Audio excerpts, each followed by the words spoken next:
अस्सलामुअलैकुम my YouTube family, आप सब ठीक होंगे। आज मैं लेकर आई हूँ आपके लिए केमिस्ट्री का चैप्टर नंबर 2। पहले मैंने चैप्टर नंबर 1 पढ़ाया था, आज मैं आपके लिए लेकर आई हूँ चैप्टर नंबर 2। तो इसका सवाल है 18 ग्राम ऑफ हाइड्रोजन मतलब वाटर कंटेन्स H2O मीन्स होता है वाटर, तो कितने मॉलिक्यूल्स कंटेन करता है। तो ऑप्शन है 6.02 इंटू 10⁻23 मॉलिक्यूल, 6.23 इंटू 10 मॉलिक्यूल, 6.20 और नन। तो आपको हमेशा याद होना चाहिए, हमेशा कोई भी मॉलिक्यूल्स होता है उसके अंदर कंटेन होते हैं 6.02 इंटू 10⁻23 मॉलिक्यूल्स। ठीक है, 18 gram of water contains. Question number 2 is a change which altars the composition of a substance is called. वो कौन सा कंपोजिशन है जो चेंज होता है, कंपोजिशन चेंज होता है सब्सटेंस के अंदर, उसे क्या कहा जाता है। Chemical change, atomic change, physical change या नन। तो आपको इस सवाल में ही आंसर मिल जाना चाहिए। चेंज ऑफ कंपोजिशन तो मतलब क्या है, change of chemical, chemical change को कहा जाता है केमिकल कंपोजिशन। अच्छा, a reaction in which a chemical substance break down to form two or more simpler substances is called. तो इन्होंने पूछा है वो कौन सा रिएक्शन है जिसके अंदर केमिकल सब्सटेंस टूट कर दो से और भी सिंपलर फॉर्म में बन जाते हैं, उनसे क्या कहा जाता है। कंबस्शन रिएक्शन, डिकम्पोजिशन रिएक्शन या एडिशन रिएक्शन। तो कंबस्शन रिएक्शन का मतलब होता है जलाना, एडिशन में ऐड करना, डीकम्पोज मतलब तोड़ना। तो इसका करेक्ट आंसर जो होगा वो हमारा होगा डीकम्पोजिशन रिएक्शन, क्योंकि इसको हमने कहा है ब्रेक डाउन। जिसमें ब्रेक डाउन आ जाए तो आप उसे वो समझ जाइए कि वो डीकम्पोजिशन रिएक्शन है। क्वेश्चन नंबर 4 की तरफ चलते हैं हम।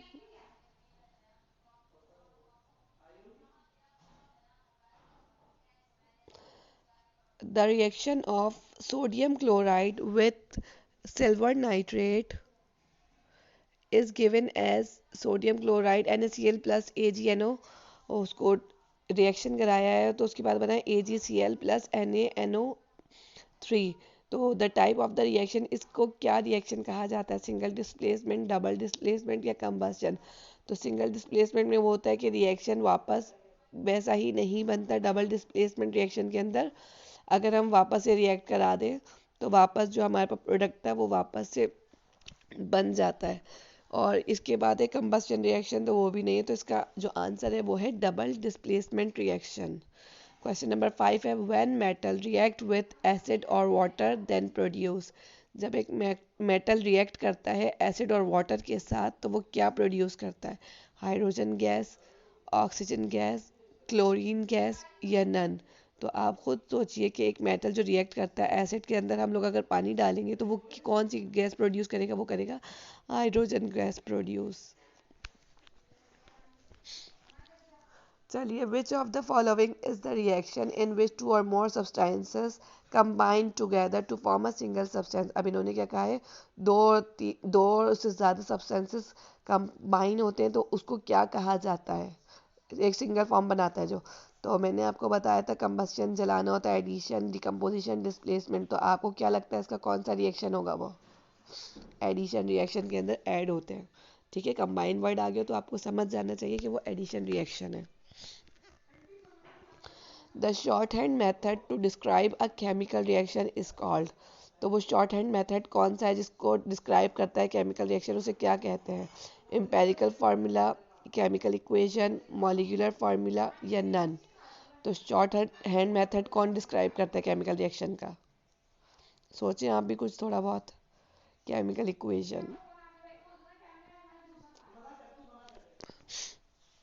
ठीक है, अब सेकंड क्वेश्चन 8 क्वेश्चन है a reaction in which a substances burns in oxygen to produce heat and flame is called. वो कौन सा रिएक्शन है जिसके अंदर हम इसको ऑक्सीजन को जलाते हैं, प्रोड्यूस करते हैं हीट से और फ्लेम से, उसे क्या कहा जाता है। एडिशन, कॉम्बिनेशन, डिकम्पोजिशन या कंबस्शन। तो मैंने आपको क्या कहा था कि जलाने वाले रिएक्शन को क्या कहा जाता है, एडिशन, डिकम्पोजिशन, कम्बिनेशन या कंबस्शन। तो कंबस्शन जहाँ जाता है वहाँ पे हमें हीट करना होता है, जलाना होता है। Question number 9 is the reaction zinc plus 2 hydrochloric acid को रिएक्ट कराया है, वो बना है zinc chloride plus hydrogen.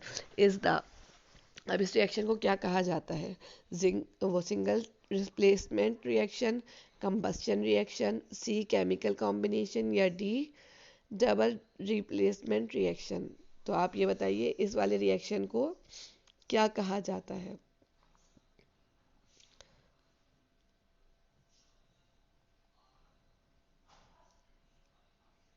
Single replacement reaction.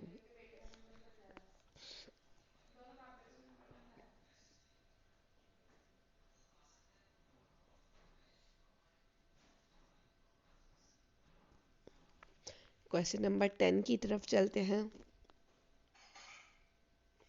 Matter is neither created nor destroyed during a chemical change is the statement of. ये statement किसने दी थी कि मैटर को कोई क्रिएट नहीं कर सकता और ना ही उसे कोई ख़त्म कर सकता है केमिकल चेंज के ड्यूरिंग केमिकल चेंज में? तो law of conservation of mass है, या बी है लॉ ऑफ डेफिनेट प्रोपोर्शन, या सी है लॉ ऑफ मल्टीपल प्रोपोर्शन, और डी है लॉ ऑफ रेसिप्रोकल प्रोपोर्शन। तो सबसे पहला law of conservation of mass को कहा गया था कि मैटर को ना तो कोई बना सकता है ना ख़त्म कर सकता है during chemical change. Question number 11 की तरफ चलते हैं।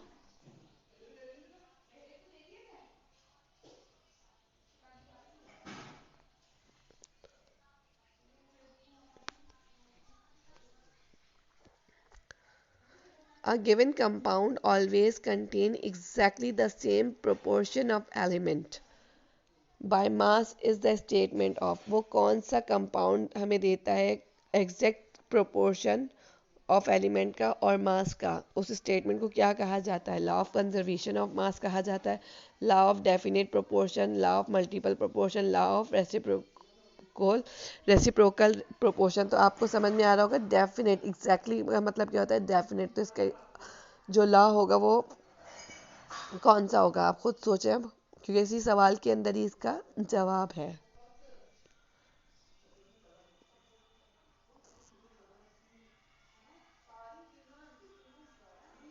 सोचिए। Law of definite proportion is the right answer. मेरे पेज को लाइक कीजिए, सब्सक्राइब कीजिए। अगर कोई परेशानी है, कोई क्वेश्चन है तो आप मुझसे पूछ सकते हैं। Question number 12 is the average mass of natural mixture of isotopes which is compared to the mass of one atom of carbon is equal to 12 AMU is called। इसे क्या कहा जाता है? The average mass of natural mixture of isotopes को। तो atomic mass कहा जाता है, एटॉमिक नंबर कहा जाता है, मास नंबर कहा जाता है, नन। तो सी 12 क्या कहा जाता है? एटॉमिक मास। क्वेश्चन नंबर 13 की तरफ चलते हैं। A formula that indicates actual number and type of atom in a molecule is called। इन्होंने कहा है वो फॉर्मूला जो इंडिकेट करता है एक्चुअल नंबर और type of atom in a molecule, उसे क्या कहा जाता है? Empirical formula, molecular molecular mass, या formula of mass? Empirical formula. Question number 14 की तरफ चलते हैं अब। The sum of atomic masses of all atom in a molecule is called। empirical formula, molecular mass, या formula mass। तो इन्होंने पूछा है कि हम किसके अंदर एटॉमिक मासेस को सम करते हैं, मतलब जमा करते हैं all atoms in a molecule के अंदर, उसे क्या कहा जाता है? उसे कहा जाता है molecular mass.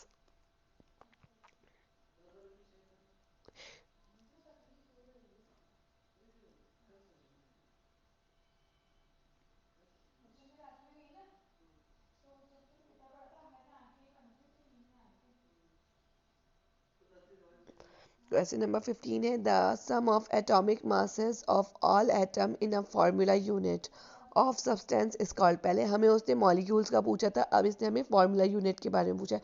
The sum of atomic masses of all atom in a formula unit of substances is called. से क्या कहा जाता है? Empirical formula, atomic number, mass number, या फार्मूला ऑफ मास? तो इसे कहा जाता है formula of mass.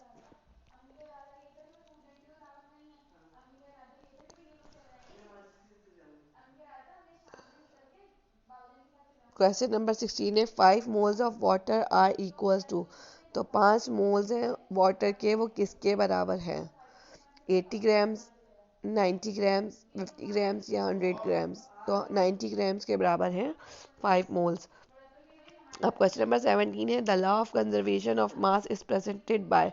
The law of conservation of mass किसने प्रेजेंट किया था? अल्बर्ट आइंस्टाइन ने किया था, जोसेफ प्रोस्ट ने किया था, लेवॉइसर ने किया था या एच लैंडॉल्ट ने किया था?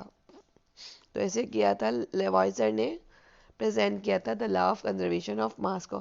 क्वेश्चन नंबर 18 है 1906 the relationship between mass and energy was proposed by. तो रिलेशनशिप बिटवीन मास और एनर्जी का किसने प्रपोज किया था? अल्बर्ट आइंस्टाइन ने किया था, जोसेफ प्रोस्ट ने किया था, लेवॉइजर ने किया था या एच लैंडॉल्ट ने कहा था? तो इसका आंसर है अल्बर्ट आइंस्टाइन ने किया था। क्वेश्चन नंबर 19 है the composition of lead oxide was performed by. ये कंपोजिशन ऑफ लीड ऑक्साइड को किसने परफॉर्म किया था? जोसेफ प्रोस्ट ने, लेवॉइजर ने, अल्बर्ट आइंस्टाइन ने या एच लैंडॉल्ट ने? तो राइट आंसर इज लेवॉइजर ने इसको परफॉर्म किया था, डिकम्पोजिशन ऑफ लीड ऑक्साइड। यह आपके एमसीक्यूज में बहुत काम आएंगे। Question number 20 is the law of reciprocal proportion was presented by. Reciprocal proportion किसने प्रेजेंट किया था? रिचर्ड ने किया था, एच लैंडॉल्ट ने किया था, लेवॉइजर ने किया था या जॉन डेल्टन ने कहा था? तो रिचर्ड ने इसको प्रेजेंट किया था, ये याद रखिएगा। कोई से भी सवाल आपके पेपर के अंदर आ सकते हैं एमसीक्यूज में। क्वेश्चन नंबर 21 है the law of definite proportion was presented by. Law of definite proportion किसने प्रेजेंट किया था? अल्बर्ट आइंस्टाइन, एच लैंडॉल्ट, जोसेफ प्रोस्ट या नन? इन तीन में से किसने किया था लॉ ऑफ डेफिनेट प्रोपोर्शन? तो इसे प्रेजेंट किया था जोसेफ प्रोस्ट ने।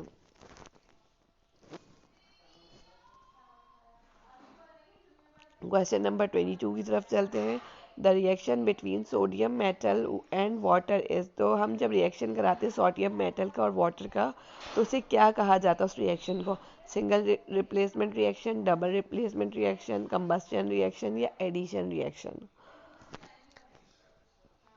इन्होंने रिएक्शन का नाम पूछा है, वो रिएक्शन क्या कहलाता है? तो हमें वो रिएक्शन कहलाता है जिसके अंदर मेटल और वाटर किया, उसको कहा जाता है सिंगल रिप्लेसमेंट रिएक्शन। क्योंकि हमने जिंक का और प्लस 2 हाइड्रोक्लोरिक एसिड का हमने रिएक्शन कराया था, तो उसको सिंगल रिप्लेसमेंट रिएक्शन ही कहा जाता है। Question number 23 is the sum of number of proton and neutron is called. तो नंबर ऑफ प्रोटॉन और न्यूट्रॉन को जो सम करते हैं उसे क्या कहा जाता है? एटॉमिक मास, एटॉमिक वॉल्यूम, एटॉमिक नंबर या डेंसिटी? तो उसे कहा जाता है एटॉमिक।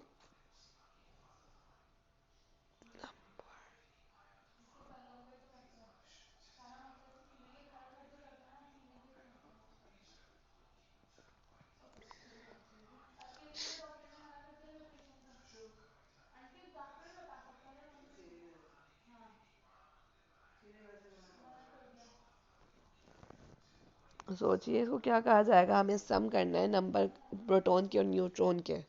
तो सम ऑफ नंबर्स को क्या जाता है, उसे क्या कहा जाता है? एटॉमिक मास कहा जाता है उसको। मेरे पेज को लाइक और सब्सक्राइब कीजिए। क्वेश्चन नंबर 24 है एवोगैड्रो नंबर को किससे डिनोटेड किया जाता है? सबसे इजी क्वेश्चन है। A N, N O, N A या नन? तो एवोगैड्रो को डिनोट किया जाता है बी एन ए से।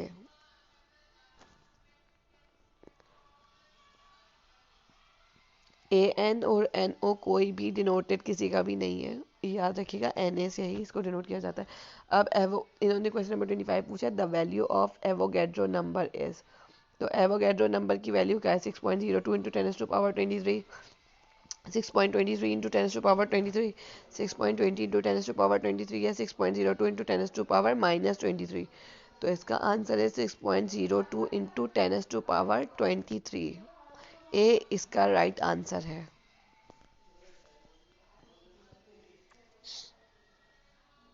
प्लीज़ मेरे पेज को लाइक और सब्सक्राइब कीजिए।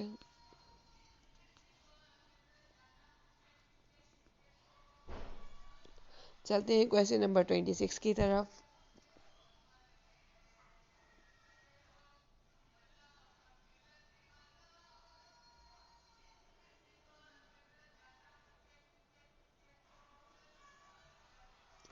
The number of atom in one mole atom is called। The number of atom को जो एक मोल ऑफ एटम में होगा उसे क्या कहा जाएगा? Atomic number, atomic mass, Avogadro number या density. The number of atom in one mole, याद रखिएगा सवाल क्या है उसका जवाब आपको उसी तरीके से ही देना है, तो उसे कहा जाता है Avogadro number. Question number 27 is empirical formula is also called. Empirical formula को और क्या कहा जाता है? सिंपलेस्ट फार्मूला, एटॉमिक फार्मूला या मॉलिक्यूलर फार्मूला या डी नन। इसे कहा जाता है सिंपलेस्ट फार्मूला। क्वेश्चन नंबर 28 की तरफ चलते हैं। Molecular formula of benzene is. तो बेंजीन का जो मॉलिक्यूलर फार्मूला उसे क्या कहा जाता है? C6H6CH या C2H4 या C2H6। तो मॉलिक्यूलर फार्मूला के अंदर हम लोग बेंजीन का जो मॉलिक्यूलर फार्मूला है वो है हमारे पास C6H6।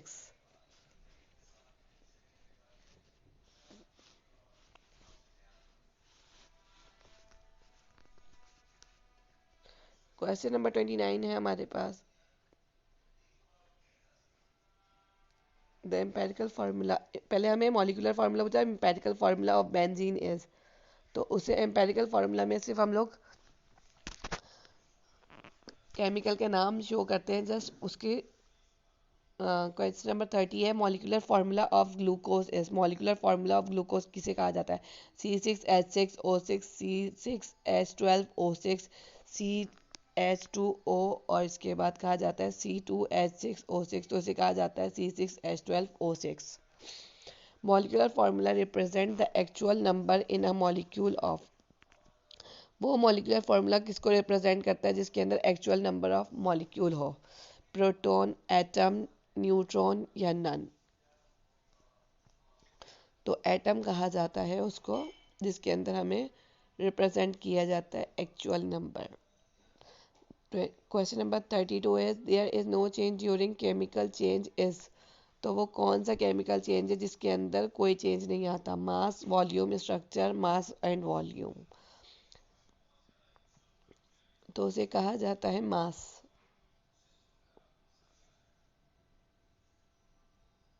क्वेश्चन नंबर 33 है the number in front of the formula in a chemical equation is known as. क्या कहा जाता है उसे केमिकल इक्वेशन को जिसके अंदर पहले हमें फार्मूला दिया जाता है? एटॉमिक मास, कोएफिशिएंट, डेंसिटी या एवोगैड्रो नंबर। तो उसे कहा जाता है कोएफिशिएंट। प्लीज़ मेरे पेज को लाइक और सब्सक्राइब कीजिए।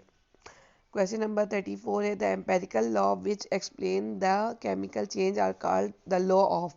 वो एम्पेरिकल लॉ जिसके अंदर हम लोग केमिकल चेंजेस को एक्सप्लेन करते हैं उस लॉ को क्या कहा जाता है? कॉम्बिनेशन, कंबस्शन, सेपरेशन या डिकम्पोजिशन। तो उसे कहा जाता है combination.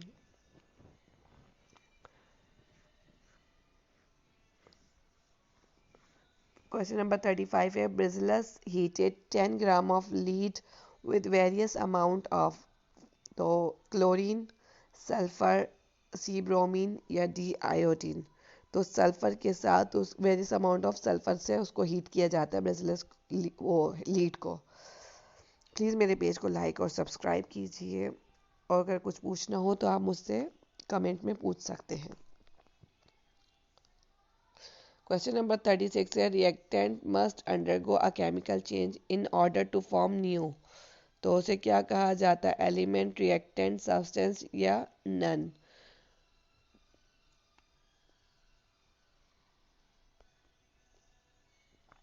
Element. Question number 37 is the reaction relationship between mass and energy is given by. तो वो रिलेशनशिप को क्या कहा जाता है जिसके अंदर मास और एनर्जी होता है?